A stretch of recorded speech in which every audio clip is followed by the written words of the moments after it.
સમાચાર મહેસાણામાંથી ખેરવા ગામમાં ધોળે દિવસે લૂંટથી ચકચાર મચી ગઈ। ક્રેડિટ સોસાયટીમાંથી બહાર નીકળેલા એક ગ્રાહકને લૂંટારાઓએ નિશાન બનાવ્યો અને 10 તોલા સોનું તેમજ 1.5 લાખ રૂપિયા ભરેલી બેગ લઈ ફરાર થઈ ગયા। સૌથી ચોંકાવનારી વાત એ છે કે લૂંટનો ભોગ બનનારા ફરિયાદીએ બેગ ન છોડતા લૂંટારાઓએ તેના હાથમાં છરી ભોંકી દીધી। ફરિયાદી હાથમાં ભોંકાયેલી છરી સાથે સારવાર માટે હોસ્પિટલ પહોંચ્યો। ફરિયાદીએ દાવો કર્યો કે ક્રેડિટ સોસાયટીમાંથી તે એક હાર વિંટી લકી તેમજ 1.5 લાખ રૂપિયા લોકરમાંથી લઈને બહાર આવ્યો ત્યારે અચાનક બાઇક પર બે લૂંટારૂ આવી ગયા। તેમની આંખમાં મરચું નાખ્યું અને બેગ ઝૂંટાવવાનો પ્રયાસ કર્યો।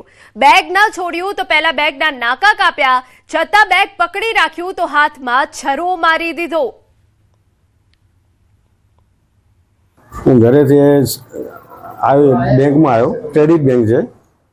ક્રેડિટ બેંકમાં લોકર છે, ત્યાં આગળ લોકરમાં દાગીના લેવા હતા અને થોડીક રોકડ રકમ હતી, લગભગ કંઈ લકી હતું, હાર હતો અને વીટી હતી, બરોબર આટલી વસ્તુ હતી। ત્યાંથી સીધો લઈને જો આવ્યો ને એટલે ત્યાંથી સીધો પછી આગળ ગયો। એ રસ્તો આવે અમારે વળવાનો, ત્યાં આગળ એ ખૂણા ઉપર જ કમ્પ્લીટ ખૂણા ઉપર જ બન્યું અને આવીને સામેથી આવ્યા ને એને લોકો જે મરચું નાખ્યું ને એ બાકી મરચું જો ના નાખ્યું હોત ને તો આપણે ગોઠ જ નહીં એને। પછી મેં બેગને આમ પકડી રાખી, બેગ તો એના નાકા બે બેગના હતા ને એ કાપી નાખ્યા। પછી મેં બેગને તો પકડી રાખી, પછી બેગને ઝપાઝપીમાં પછી શું કર્યું, એને ચપ્પુ મારી દીધું। ચપ્પુ માર્યું એટલે હાથમાં છૂટી ગઈ। લગભગ 10 તોલા સોનું થાય અને 1.5 લાખ રૂપિયા રોકડ હતી। સમાચારમાં આગળ વધીએ તો અંબાજી મંદિરના ભંડારામાં દાન ચોરીનો મામલો। કલેક્ટરે એસઓપી નક્કી કરી કડક નિયમો બનાવ્યા। 2 માસ અગાઉ મંદિરના ભંડારાના દાનમાંથી 1.4 લાખની ચોરી થઈ હતી। ચિરાગ ઠાકોર, વિવેક શર્મા અને નિકોલ પટેલ સામે ફરિયાદ થઈ છે। ત્રણેય કર્મચારીઓને તાત્કાલિક અસરથી નોકરીમાંથી ડિસમિસ કરાયા। કલેક્ટરે દાન ચોરી અટકાવવા માટે એસઓપી નક્કી કરી। 20 કરતા વધારે સીસીટીવી કેમેરાની નજરમાં દાનની ગણતરી થશે। કેમેરાનું રેકોર્ડિંગ 6 મહિના સુધી સાચવવા માટેની વ્યવસ્થા કરાઈ। ગણતરીમાં હાજર રહેનાર લોકોનું મેટલ ડિટેક્ટરથી ચેકિંગ કરાશે। અંબાજીમાં દાન ગણતરીનું લાઈવ પ્રસારણ કરાશે। 20 કરતા વધારે કેમેરાની હાજરીમાં જ આ ગણતરીની પ્રક્રિયા થાય। આ ઉપરાંત કેમેરાનું જે રેકોર્ડિંગ બેકઅપ છે તે પણ 6 મહિના સાચવવા માટેની જોગવાઈ કરવામાં આવી છે।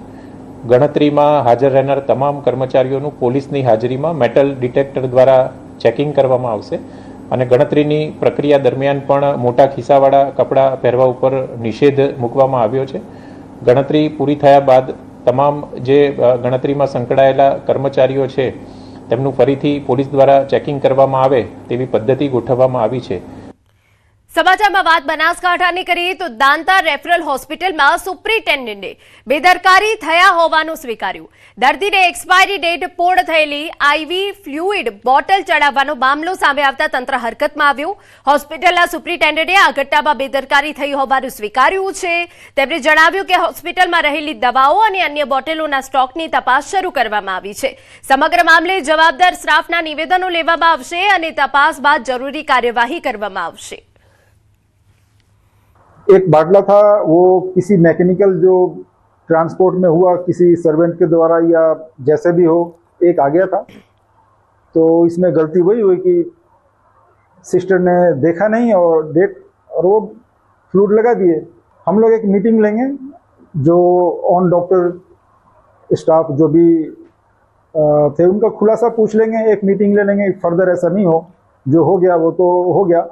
और सबसे अच्छी बात है कि पेशेंट को कुछ हुआ नहीं, वाइटली स्टेबल है। અને હવે સમાચારમાં આગળ વાત કરીએ ચાંદીપુરાથી ચેતજો।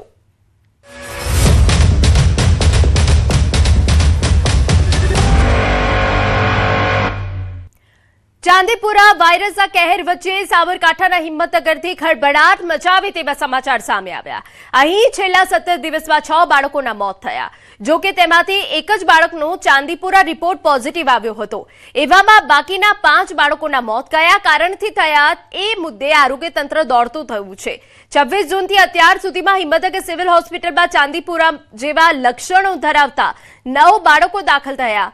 તેમાંથી અત્યાર સુધી 6 બાળકોના મોત થયા છે અને 2 બાળકો સારવાર હેઠળ છે. ચોંકાવનારી બાબત એ છે કે 8માંથી માત્ર એક જ સેમ્પલ ચાંદીપુરા પોઝિટિવ આવ્યું છે, જ્યારે 7 સેમ્પલ નેગેટિવ આવ્યા છે અને એક રિપોર્ટ પેન્ડિંગ છે. નેગેટિવ રિપોર્ટ છતાં મોત થતા ડેન્ગ્યુ, મેલેરિયા સહિત અન્ય અજાણ્યા વાયરસની સંભાવના અંગે પણ તપાસ કરાઈ રહી છે. સિવિલ હોસ્પિટલે વધુ તપાસ માટે તમામ સેમ્પલ ગાંધીનગરની જીબીઆરસી લેબમાં મોકલ્યા છે. હાલ તબીબો દ્વારા બાળકોની સઘન સારવાર કરવામાં આવી રહી છે. તેમજ આગામી દિવસોમાં કેસો વધે તો તેને પહોંચી વળવા માટે પણ તંત્રએ તમામ તૈયારીઓ કરી લીધી છે. અહીંયા આપણે પીડિયાટ્રિક આઈસીયુ છે હિંમતનગરની અંદર, તો આપણે 9 શંકાસ્પદ એડમિટ થયા છે બાળકો, જેમની ઉંમર 14 વર્ષથી ઓછી જ છે. હવે એમની અંદર અમારે 6 એક્સપાયરી થઈ છે અને પોઝિટિવ કેસ જોવા જઈએ તો એક ઉદયપુર રાજસ્થાનનું જ હતું. બાકીના બધા અત્યાર સુધી જે કેસીસ છે બધા નેગેટિવ છે. એક પેશન્ટને આજ સવારમાં જ એડમિટ થયું છે, એમની રિપોર્ટ અમે મોકલાઈ છે. 26 તારીખે લઈને અત્યાર સુધીમાં ચાંદીપુરા સસ્પેક્ટેડ વાયરસની અંદર 9 દર્દીઓ આપણા હિંમતનગર સિવિલ હોસ્પિટલમાં દાખલ થયા છે. એની અંદર 8 જણનો રિપોર્ટ આવી ગયેલો છે અને એક રિપોર્ટ આવવાનો બાકી છે. એમાં એક પોઝિટિવ આવેલું, એનું મૃત્યુ થયું છે અને એક સાજો થઈને ઘરે ગયો છે. આપણી હોસ્પિટલમાં 5 જણના મૃત્યુ થયેલા છે અને એક ઘરે ગયો તો એનું મૃત્યુ થયું છે. અને અત્યારે હાલ સારવાર હેઠળ 2 દર્દી છે, એમાંથી એકનો રિપોર્ટ નેગેટિવ છે પણ એ વેન્ટિલેટર ઉપર છે. અને રાતના લગભગ 3 વાગે એક મેઘરજથી રિફર થઈને બીજું દર્દી આવ્યું છે જે ક્રિટિકલ છે અને આવતાની સાથે જ એને વેન્ટિલેટર પર મૂકવું પડ્યું છે અત્યારે. અને એનો રિપોર્ટ લઈ અને અમે તપાસ માટે ગાંધીનગર મોકલી આપ્યો છે. એનો રિપોર્ટ આવશે એટલે ચોક્કસ ખબર પડશે.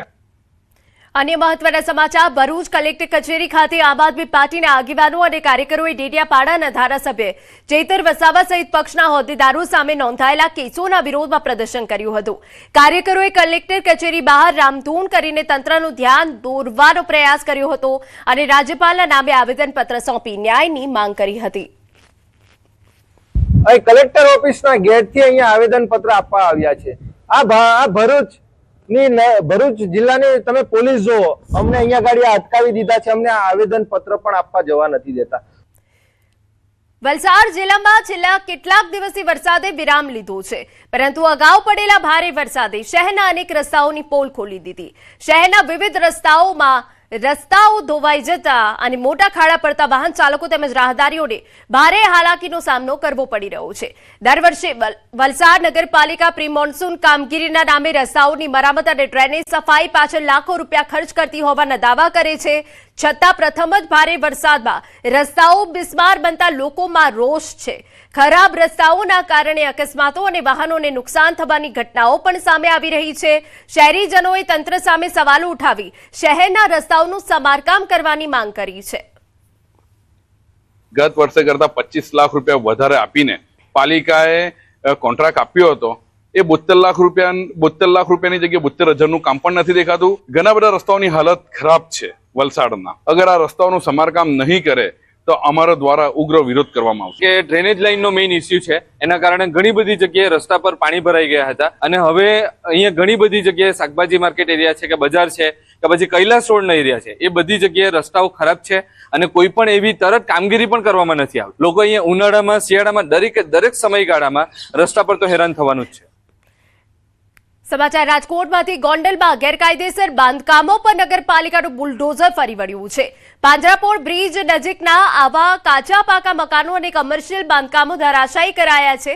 આ દબાણો ગોંડલી નદી પર બની રહેલા નવા બ્રિજના એપ્રોચ રોડની કામગીરીમાં નડતા હતા. તંત્રએ 2 મહિના અગાઉ નોટિસ આપી હોવા છતાં જગ્યા ખાલી ન થતા અંતે ડિમોલિશન કરાયું. બ્રિજની આસપાસના 70 મીટર વિસ્તારના તમામ નડતરરૂપ બાંધકામો સંપૂર્ણ તોડી પડાયા. નગરપાલિકાના ચીફ ઓફિસરના જણાવ્યા મુજબ આગામી દિવસોમાં પણ બાકીના દબાણો તબક્કાવાર દૂર કરાશે.